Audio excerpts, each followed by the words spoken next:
Hi everyone. In this video, I'll show you how to remove the background from an image on Figma.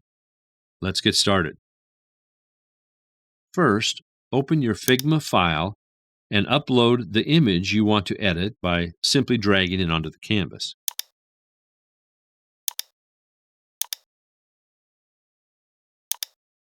Next, head to the top menu, click on Plugins, and then choose Manage Plugins. In the search bar, type Remove BG and install the plugin. Once it's installed, return to your canvas. Before you use it, make sure to set up your API key. Just click on it and follow the on-screen instructions. Now, go back to the Plugins menu, hover over Remove BG, and run it. The plugin will quickly remove the background from your image. And that's it. You've removed the background from your image on Figma. If you found this video helpful, don't forget to like and subscribe. Thanks for watching, and I'll see you in the next video.